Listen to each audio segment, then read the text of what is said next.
The Falls presents The Big Four by Agatha Christie. The mouse walks in. Not often in a lifetime does a man stand on the edge of eternity, but when I spoke those words in that East End cellar, I was perfectly certain that they were my last words on earth. I braced myself for the shock of those black, rushing waters beneath, and experienced in advance the horror of that breath-choking fall. But to my surprise, a low laugh fell on my ears. I opened my eyes.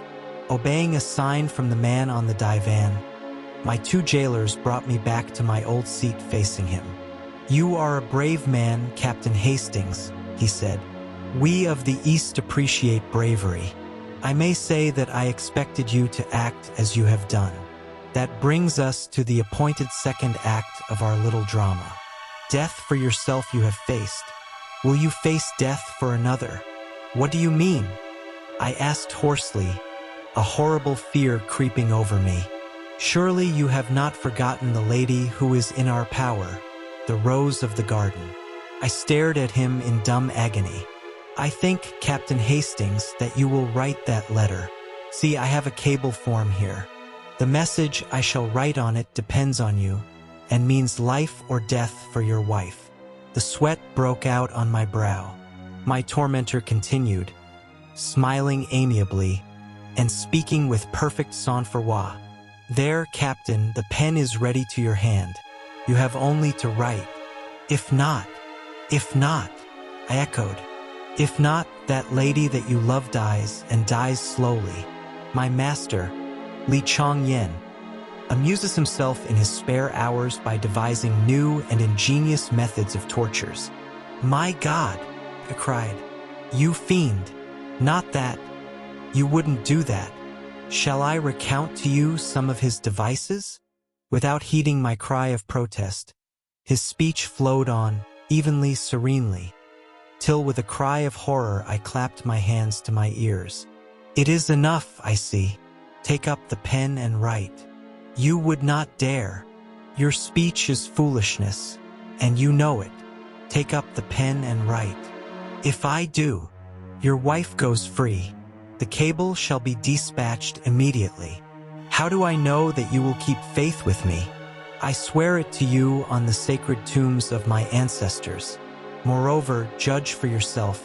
Why should I wish to do her harm? Her detention will have answered its purpose. And Poirot? We will keep him in safe custody until we have concluded our operations. Then we will let him go. Will you swear that also on the tombs of your ancestors? I have sworn one oath to you. That should be sufficient." My heart sank.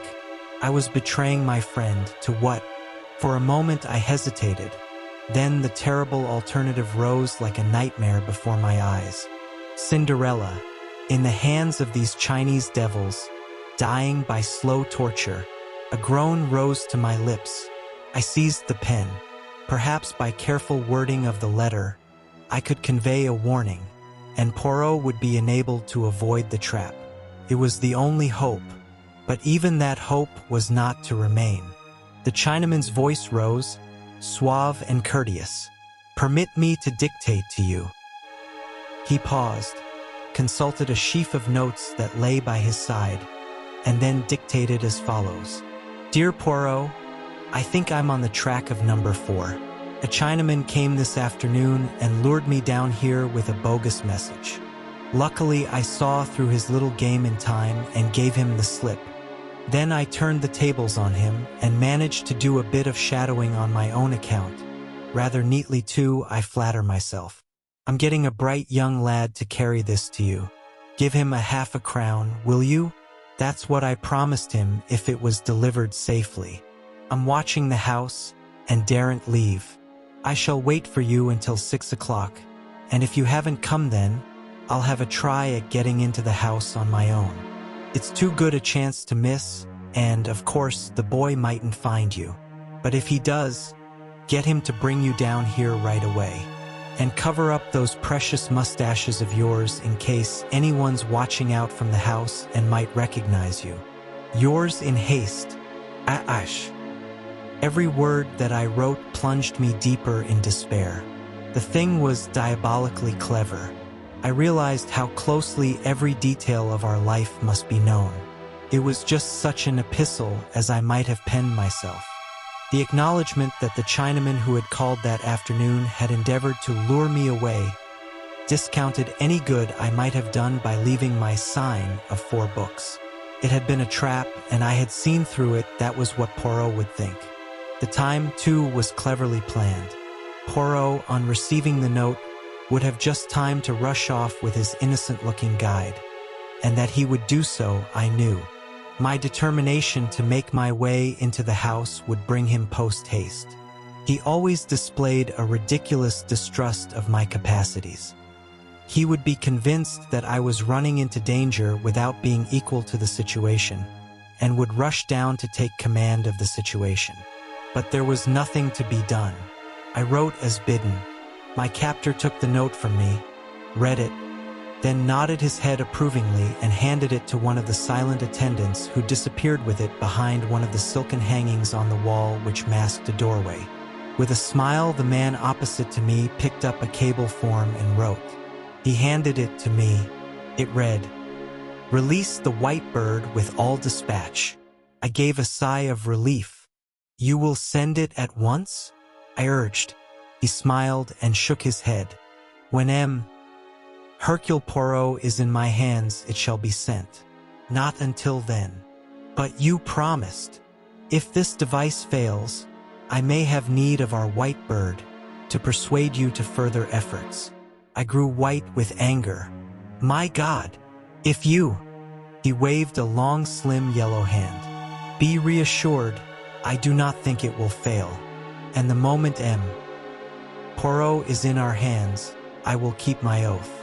If you play me false, I have sworn it by my honored ancestors. Have no fear, rest here a while. My servants will see to your needs whilst I am absent." I was left alone in this strange underground nest of luxury. The second Chinese attendant had reappeared.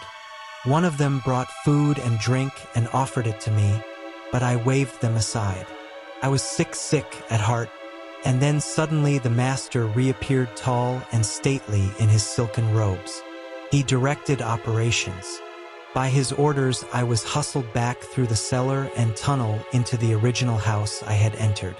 There they took me into a ground floor room. The windows were shuttered, but one could see through the cracks into the street. An old ragged man was shuffling along the opposite side of the road, and when I saw him make a sign to the window, I understood that he was one of the gang on watch. "It is well," said my Chinese friend. "Hercule Poirot has fallen into the trap. He approaches now, and alone except for the boy who guides him. Now, Captain Hastings, you have still one more part to play. Unless you show yourself, he will not enter the house. When he arrives opposite, you must go out on the step and beckon him in." "What?" I cried, revolted. "You play that part alone. Remember the price of failure. If Hercule Poirot suspects anything is amiss and does not enter the house, your wife dies by the 70 lingering deaths. Ah, here he is." With a beating heart and a feeling of deathly sickness, I looked through the crack in the shutters. In the figure walking along the opposite side of the street, I recognized my friend at once, though his coat collar was turned up and an immense yellow muffler hid the bottom part of his face. But there was no mistaking that walk and the poise of that egg-shaped head. It was Poirot, coming to my aid in all good faith, suspecting nothing amiss.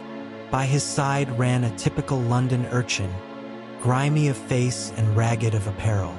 Poirot paused, looking across at the house, whilst the boy spoke to him eagerly and pointed. It was the time for me to act. I went out in the hall. At a sign from the tall Chinaman, one of the servants unlatched the door. "Remember the price of failure," said my enemy in a low voice. I was outside on the steps. I beckoned to Poirot. He hastened across. "Aha! So all is well with you, my friend." I was beginning to be anxious. "You managed to get inside?" Is the house empty? Then, yes, I said, in a voice I strove to make natural. There must be a secret way out of it somewhere. Come in and let us look for it. I stepped back across the threshold. In all innocence, Poirot prepared to follow me. And then something seemed to snap in my head.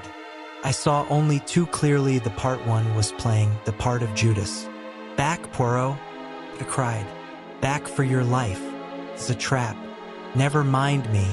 Get away at once. Even as I spoke, or rather shouted, my warning hands gripped me like a vice. One of the Chinese servants sprang past me to grab Poirot. I saw the latter spring back, his arm raised. Then suddenly a dense volume of smoke was rising round me, choking me, killing me. I felt myself falling, suffocating. This was death.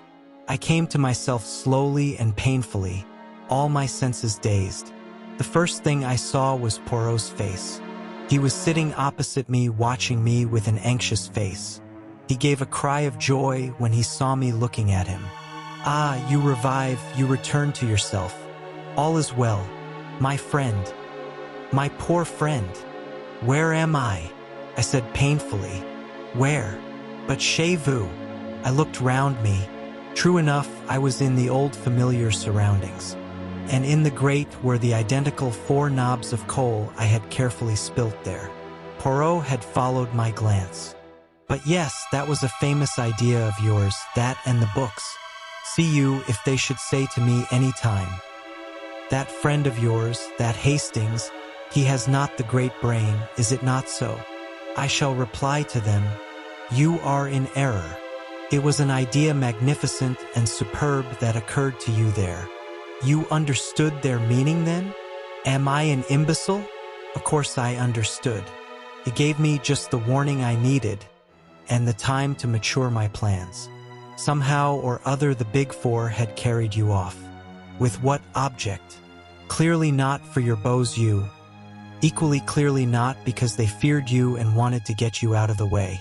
No, their object was plain.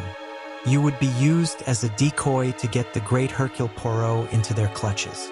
I have long been prepared for something of the kind. I make my little preparations, and presently, sure enough, the messenger arrives. Such an innocent little street urchin. Me, I swallow everything and hasten away with him, and very fortunately, they permit you to come out on the doorstep. That was my one fear, that I should have to dispose of them before I had reached the place where you were concealed, and that I should have to search for you, perhaps in vain afterwards. Dispose of them, did you say? I asked feebly. Single-handed. Oh, there is nothing very clever about that. If one is prepared in advance, all is simple, the motto of the Boy Scout, is it not? And a very fine one. Me, I was prepared. Not so long ago, I rendered a service to a very famous chemist who did a lot of work in connection with poison gas during the war. He devised for me a little bomb, simple and easy to carry about. One has but to throw it and poof, the smoke and then the unconsciousness. Immediately I blow a little whistle and straightway some of Jap's clever fellows who were watching the house here long before the boy arrived, and who managed to follow us all the way to Limehouse, came flying up and took charge of the situation. But how was it you weren't unconscious too? Another piece of luck. Our friend number 4, who certainly composed that ingenious letter, permitted himself a little jest at my mustaches, which rendered it extremely easy for me to adjust my respirator under the guise of a yellow muffler.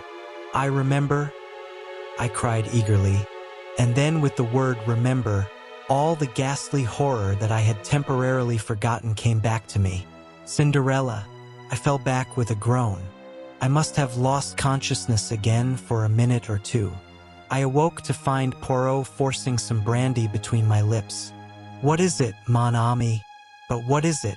Then, tell me. Word by word, I got the thing told, shuddering as I did so. Poirot uttered a cry. My friend! My friend!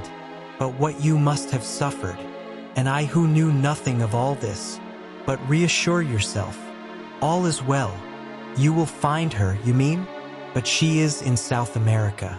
And by the time we get there, long before she will be dead, and God knows how and in what horrible way she will have died. No, no, you do not understand. She is safe and well. She has never been in their hands for one instant. But I got a cable from Bronson? No, no, you did not. You may have got a cable from South America signed Bronson. That is a very different matter. Tell me, has it never occurred to you that an organization of this kind, with ramifications all over the world, might easily strike at us through that little girl, Cinderella, whom you love so well? No, never, I replied. Well, it did to me. I said nothing to you because I did not want to upset you unnecessarily, but I took measures of my own. Your wife's letters all seem to have been written from the ranch, but in reality she has been in a place of safety devised by me for over 3 months. I looked at him for a long time. You are sure of that? Parbleu, I know it. They tortured you with a lie. I turned my head aside. Poirot put his hand on my shoulder. There was something in his voice that I had never heard there before. You like not that I should embrace you or display the emotion. I know well. I will be very British. I will say nothing, but nothing at all. Only this, that in this last adventure of ours, the honors are all with you, and happy is the man who has such a friend as I have. Please, like, comment, share, and subscribe to our channel for more. Thank you.